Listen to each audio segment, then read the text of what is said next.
அனைவருக்கும் வணக்கம். திருவெண்பாவை பாடல் 3. முத்தன்ன வெண்ணகையாய் முன்வந்து எதிர் எழுந்தன் அத்தன் ஆனந்தன் அமுதன் என்ற உள்ளூரி தித்திக்க பேசுவாய் வந்துன் கடை திறவாய் பத்துடையிர் ஈசன் பழ அடியிர் பாங்குடையிர் புத்தடியோம் புன்மை தீர்த்தாட்கொண்டார் பொல்லாதே எத்தோ நின் அன்புடைமை எல்லோம் அறியோமே சித்தம் அழகியார் பாடாரோ நம் சிவனை இத்தனையும் வேண்டும் நமக்கேலோர் எம்பாவாய். பொருள்: முத்துப்பற்கள் தெரிய சிரித்து எங்களை மயக்குபவளே, கடந்த ஆண்டுகளில் நாங்கள் வந்து எழுப்பும் முன்னதாகவே நீயே தயாராகி இருப்பாய். சிவனே என் தலைவன் என்றும் இன்ப வடிவினன் என்றும் இனிமையானவன் என்றும் தித்திக்க தித்திக்க அவன் புகழ் பேசுவாய். ஆனால் இப்போது இவ்வளவு நேரம் எழுப்பியும் எழ மறுக்கிறாய். கதவை திற என்கிறார்கள்.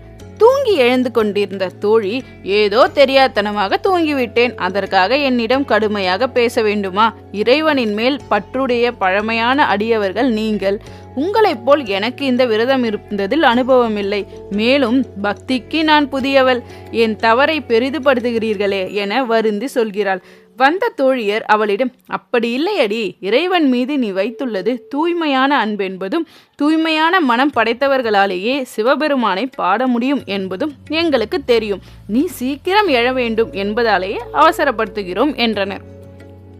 விளக்கம்: ஒரு நாள் கோயிலுக்கு போவது, ஆண்டவனை விழுந்து விழுந்து வணங்குவது, மறுநாள் ஏதோ விரக்தி இல்லை அல்லது எதிர்பார்ப்பு நிறைவேறாமல் போறது, அதனால வணங்குவதை விட்டு விடுறது, இதனெல்லாம் நிஜ பக்தியாகவே முடியாது என்பதே இந்த பாடல் உணர்த்தும் கருத்து.